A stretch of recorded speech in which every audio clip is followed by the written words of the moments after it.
Hey everyone, it's QuickyBaby and welcome back to World of Tanks, and today I'm playing on my Plays for Free account. So if any of you haven't been watching all of my videos in the last month, this is a brand new account where I don't spend a penny, a cent, a dime, whatever you want to call it, on the account. Now today I'm going to be focusing on where I feel like I'm really starting to hit my stride with the account. And let me tell you, early on, when I have been playing some of my tanks, stock and with 50% crews, it has been incredibly brutal. It was an eye-opener. I felt like I was all the way back when I was first starting this game in 2011. And trust me, some of the vehicles, like playing the Polish Tier 4 and Tier 5 tanks, I almost wanted to just completely quit. And so I can only imagine being quite an experienced tanker, starting again, knowing all of the ins and outs, and still only being able to achieve like a 30 or a 40% win ratio on these vehicles, just feeling absolutely helpless. What it must be like for a new player to go and play those tanks, probably just give up. Don't know why they're so absolutely terrible. I've already delivered the feedback to Wargaming about why they would just force you to spend the free experience at Tier 4 and Tier 5 on those specific Polish vehicles. But in true World of Tanks fashion, sometimes you also have to go through the absolute pain to be able to enjoy the real treats, right? And this, the Tier 5 Soviet medium tank, well this is a treat right from the get-go. Of course the T-34 would be. I think this was the most widely produced or mass-produced vehicle in World War II. Along with this and obviously the T-34-85, you want to combine those two vehicles. I think something like 80,000 of them were produced, where something more in the line of about 50 or 60,000 M4 Shermans were produced. Now inside the game, of course, Wargaming, why would they not want to have the vehicle that held back the Germans and beat fascism effectively down on the Eastern Front not be absolutely fantastic in World of Tanks? Now, one of the biggest mistakes that a lot of people make when they play the T-34 is they think that bigger is better, and that's just not the case with this gun. If you use the 57mm on this vehicle, you are just massively better. Take a look at this. Your DPM is practically double, while your penetration drops down a little bit. Your damage goes down, but not by much. It's such a huge mistake to be taking the 76mm on this vehicle. That's something that a lot of new players wouldn't even really be thinking about. They're just thinking, oh, just get the big gun. The big gun's going to be the better one. And I was probably one of those players back in the day. Oh, not actually bad there. I didn't tunnel vision. I didn't allow that M3 Lee to come round and flank us, and we go back to going to town on the back of this M6. In fact, this vehicle pretty much has Tier 10 light tank damage per minute at Tier 5, which is pretty outrageous. And even when you're in a fairly mediocre matchup like this one, we're having to deal with Tier 6 tanks as well. Well, actually, it is +2 matchmaking, so it's not too bad. There's only 3 of them on the enemy team. This thing just feels absolutely mean. It's voracious. And what this thing's able to do with getting around with its, I think its armor is about 45mm thick in parts on the vehicle, is just absolutely killer.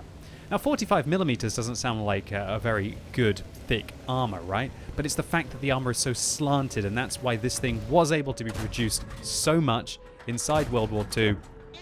Because obviously when you make the armor slanted, it's more effective even though it's thinner. I don't know, this is kind of a history talk here, interlacing it inside with World of Tanks talk, interlacing it with some of my free-to-play account talk.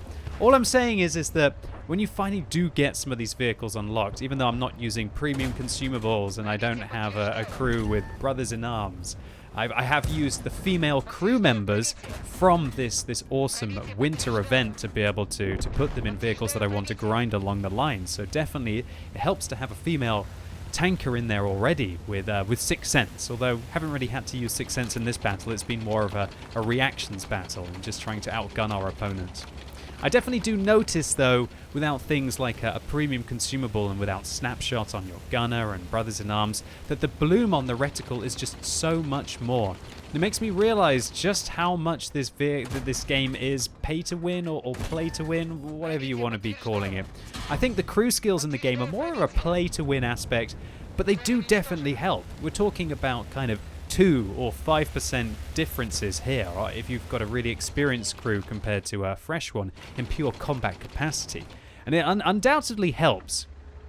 Now, the whole purpose of this video is to really state that I've been really trying to think about whether you have to have the crappy things in World of Tanks to really enjoy the good things, you know, when you have that vehicle fully elited. Is it right that a tank is absolutely horrific while it's stock? Does that increase the enjoyment for when you have it unlocked, or is it purely there as a way for wargaming to monetize by encouraging people to convert gold to get free experience and not have to do the real painful grinds of the stock tanks?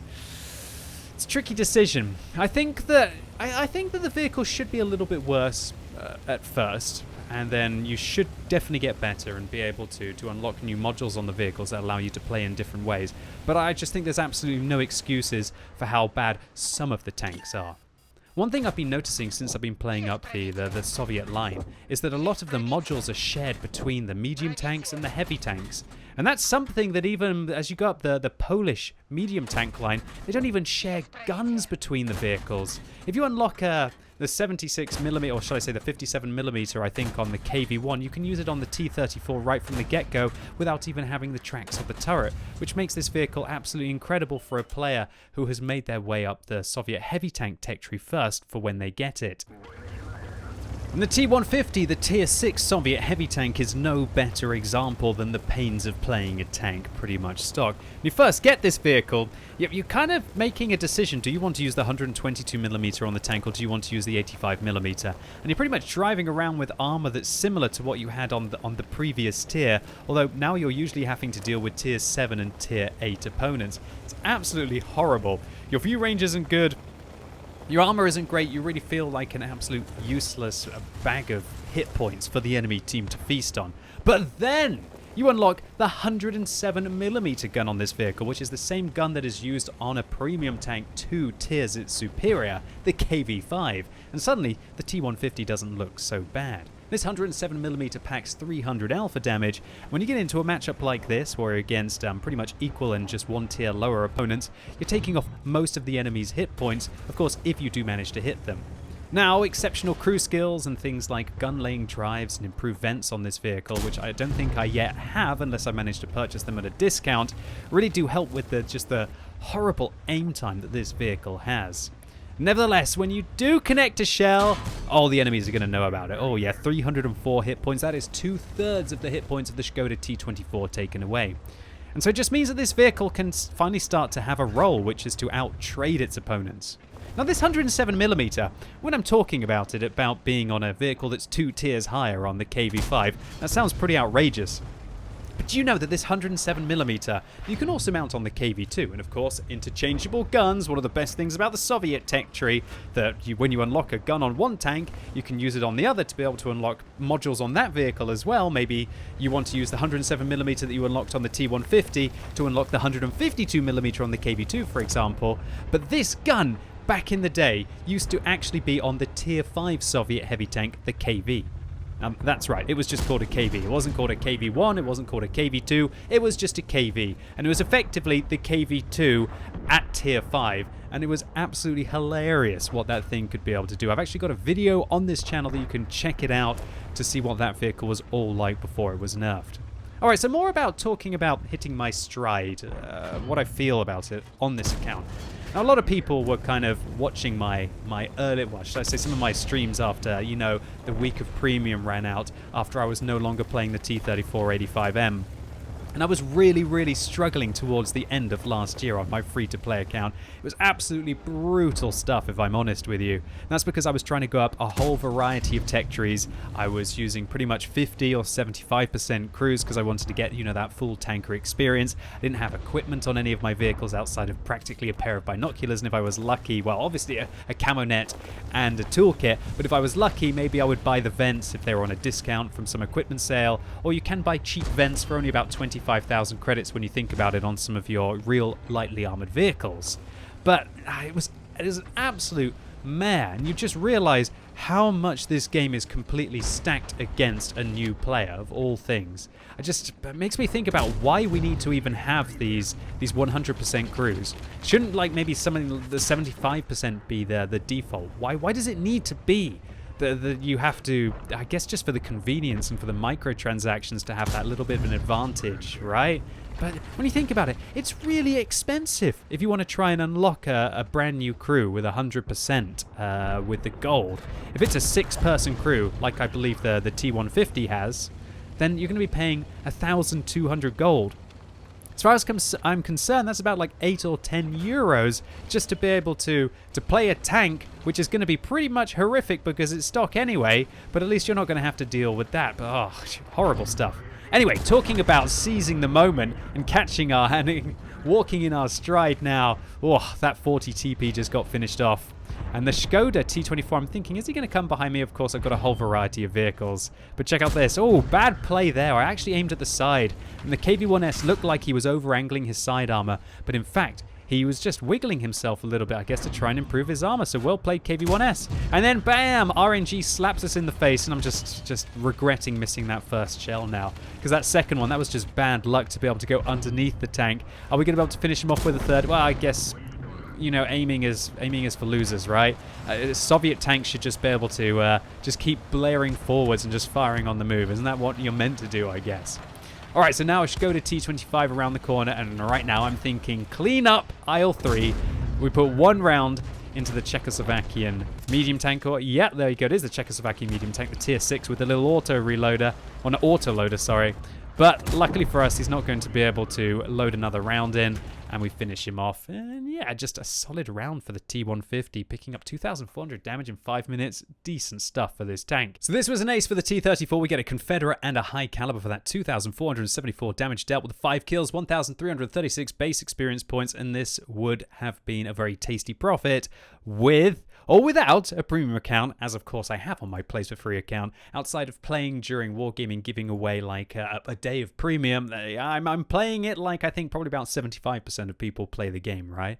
Steel wall and high caliber for the T150. This is actually pretty scary stuff, how close these two games were. 1,187 base, but that's still an ace tanker in this vehicle, showing you probably how painful this tank is to play without the 107mm, and pretty painful even with the 107mm. And again, a tasty profit with or without a premium account, even if you take away the holiday bonus event that I have actually managed to fully unlock now on my free-to-play account, which has definitely accelerated my progress massively with the amount of female tankers I've been able to unlock there, even without having to try and get through the campaign missions. And so I wanted to highlight that it's definitely not all sunshine and lollipops, as you will have seen from my live gameplay that I've been putting up on YouTube of my free-to-play account. Just look at this, 32% win ratio in 25 games in the 14 TP. I didn't have the top gun on that for absolutely ages, and no matter how hard I tried to scout for my friends, it just didn't really work out. If you're wondering how I have an IS-6, that's from a rental code that everybody was able to use last year. However, I don't think it works anymore, so please don't ask me in the comments down below.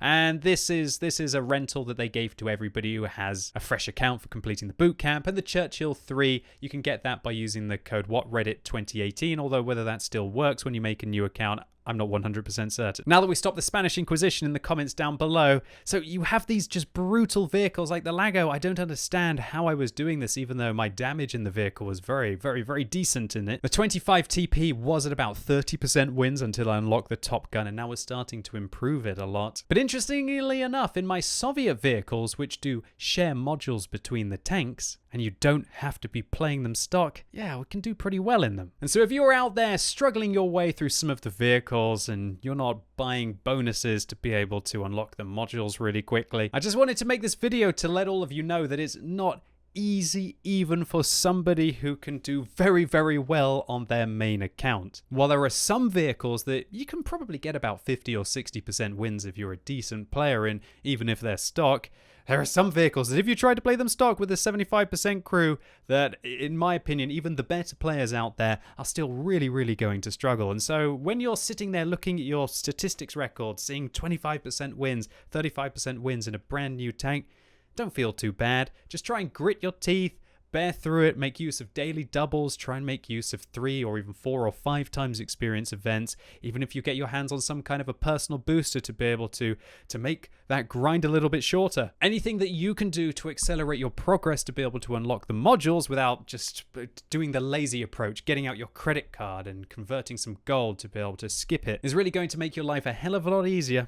without necessarily costing you anything. Apart from, of course, your time. And that's something that I have found that I've had to dump a lot into in this free-to-play account. But that doesn't even come close to surprising me. Anyway, ladies and gents, that's it for today. I hope you enjoyed this one. If you did, give it a thumbs up. But if you hated it, give it a thumbs down. And if you're watching this video as it's released on Sunday, it's time for another World of Tanks Tech Tree Showcase on twitch.tv/QuickyBaby. And this week, 886 of you have voted, and the majority have picked the Czechoslovakian auto-loading tier 10 tank, the TVP T50/51. So come along right now as I showcase the entirety of the Czechoslovakian auto-loading tree, so you can see if it's a line that's maybe worth picking up, or alternatively, if you're struggling with it, maybe I can give you a few tips and tricks along the way. So I'm really looking forward to seeing as many of you as possible right now on twitch.tv/QuickyBaby. And as always, thank you so much for watching. You've been epic, and hopefully I'll see you soon.